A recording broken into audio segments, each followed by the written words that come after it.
un rato les vamos a repetir de vuelta lo que se prevé a grandes rasgos en Capital Federal y Gran Buenos Aires. No habrá muchos anuncios, quizás permitir que algunos comercios más de cercanía se habiliten. En el Gran Buenos Aires pretenden que algunas industrias se habiliten también. Vamos a conversar con Daniel Priluca, que es médico infectólogo. Buen día, ¿cómo estás, Daniel? ¿Qué tal? Buenos días. Yo primero quería hacerle una reflexión a ver si usted lo siente así como profesional tan importante en estos días.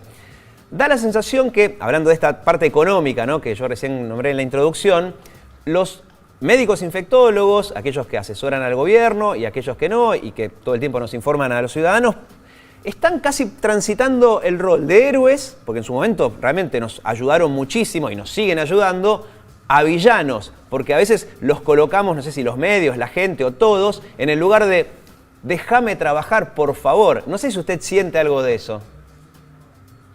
Después de 50 días de cuarentena, ¿no? Bueno, no sé, eso sería un estudio sociológico de encuesta, más que... No, por eso le pregunto su intuición.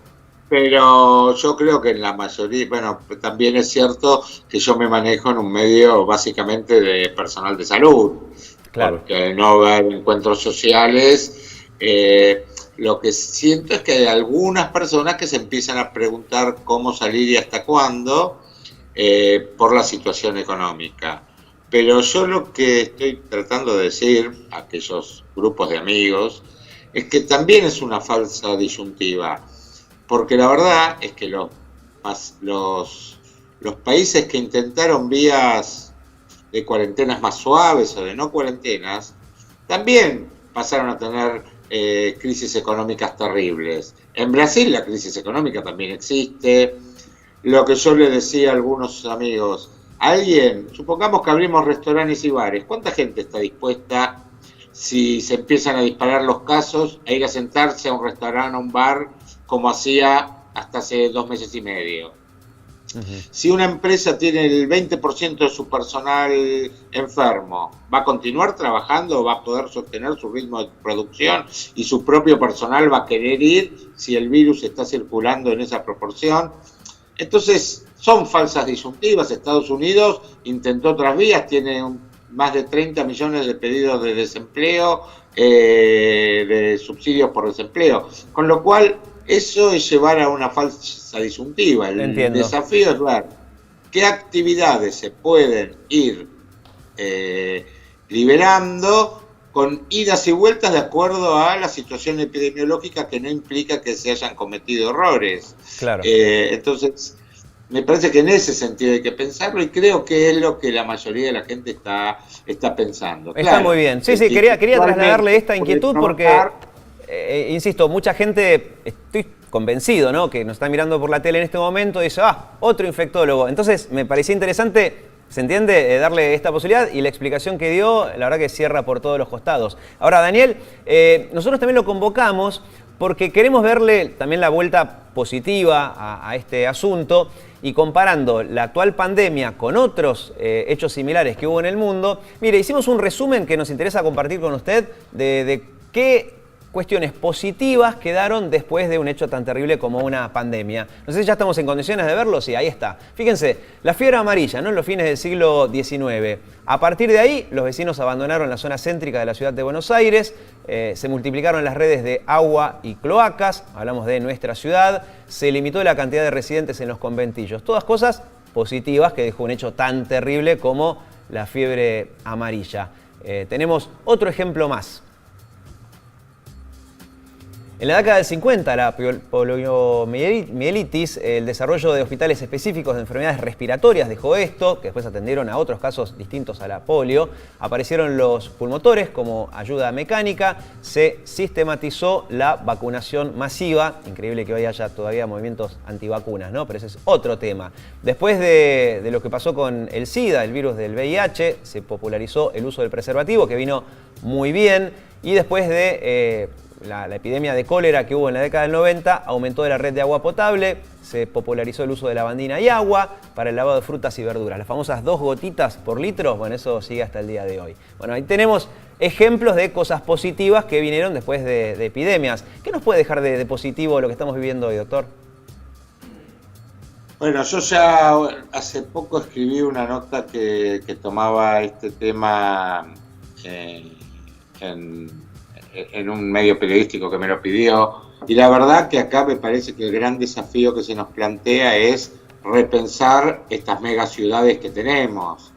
O sea, gente que viaja 2 horas y media para llegar a sus trabajos, transportes públicos hacinados, la calidad de los baños públicos. O sea, yo decía, le pedimos a la gente que mantenga distancia social. Bueno, hoy lo podemos hacer en el transporte público por la cuarentena, pero hace 2 meses era imposible hacer distancia social en un transporte público. Le decimos lávense las manos, y yo pregunto cuánta facilidad tenemos para ir por la calle lavándonos las manos, donde todavía hay bares que ni siquiera les permiten, pese a que la ley lo permite, entrar a quienes no somos clientes o quien baja del tren si tienen suficientes lugares donde lavarse las manos, independientemente del alcohol en gel que cada cual, pero eso es un costo que cada uno debe tener. Le decimos a la gente que no vaya a trabajar si está enferma, pero resulta que pierde el presentismo. En épocas normales estamos hablando.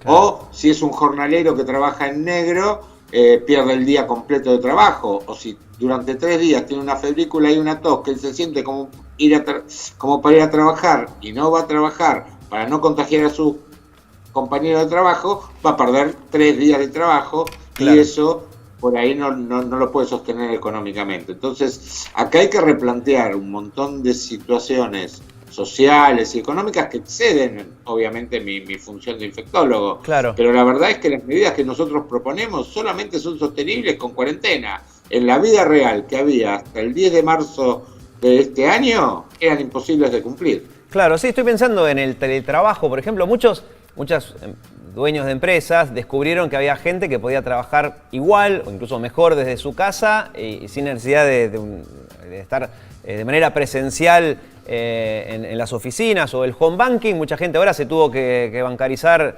obligados. Y estaba pensando en las cárceles también, ¿no? Ahora con todo este debate que se armó respecto a las cárceles, esa es un poco más difícil, doctor. De ahí lo saco de su área, pero bueno, también estaría bueno, ¿no?, que se debata las condiciones que hay allí dentro.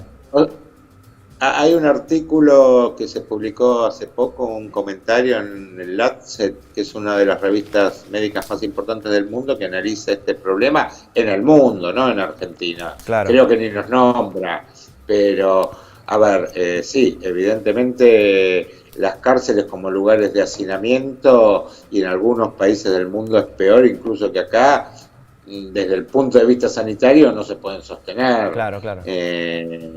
Ahora, tampoco es tan complejo, son decisiones político-económicas, donde instalar las cárceles. O sea, cerca de la ciudad de Buenos Aires tenemos, y no estoy hablando a 1000 kilómetros, a pocos kilómetros, así como está la cárcel de Seiza, hay una serie de zonas de campos donde uno podría hacer cárceles que por lo menos guarden un mínimo de dignidad de vida, porque claro, no solo se trata ya de lo infectológico, sino de vida digna, pero aparte que permitan que la gente tenga un nivel de aislamiento entre sí para evitar este tipo de acciones. O sea, sí.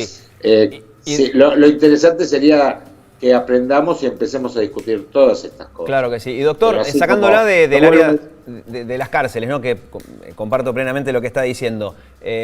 Por último, cuestiones más cotidianas y no tan tremendas como las cárceles. Saludar a todo el mundo con un beso. Yo en ese caso estoy re feliz con la pandemia, es lo único que rescato. Eso de entrar a un lugar y hay 20, saludar a 20. Yo siempre fui el saludo general, así que en ese sentido estoy chocho. ¿Volverá el saludo con un beso a todo el mundo? No digo a la persona que uno quiere o no, a la pareja, digo al amigo cercano, pero entrar a un lugar y saludar a todos con un beso, ¿eso para usted es una pregunta más para un sociólogo, ¿no? Pero para usted se va también junto con compartir el mate? Hay otro tema polémico. Y no lo sé. Pero a corto plazo no la vemos, ¿no? A corto plazo me imagino que no. Claro. A corto plazo me imagino que no. Bueno, pero bueno. Cuando estemos todos vacunados, doctor, ahí sí. Igual, digamos, convengamos que en la medida en que todas las demás medidas se puedan cumplir mejor, no es tomar un mate No. el problema, porque si el virus no circula, no es el mate en sí mismo. Claro. Yo coincido, o sea, desde el punto de vista de lo sanitario, el mate, aunque muchos dicen que si la temperatura del agua es la correcta, que sería 80 grados, la mayoría de los gérmenes se inactivan, pero es una costumbre muy nuestra que no sé si es la mejor.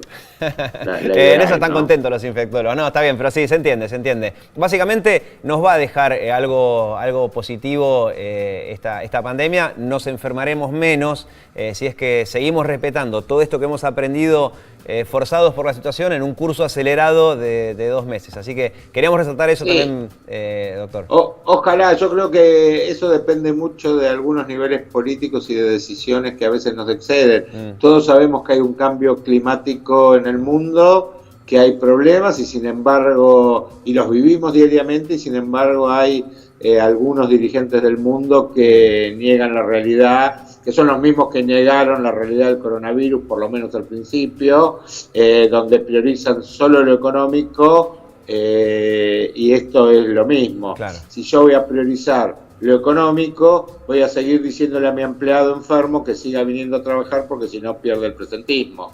Y ese va a contagiar a otras personas. Mientras sean los virus que estamos acostumbrados, no será grave, pero un día aparece otro coronavirus. Sí, sí, queda clarísimo, doctor. Muchas gracias, muy amable.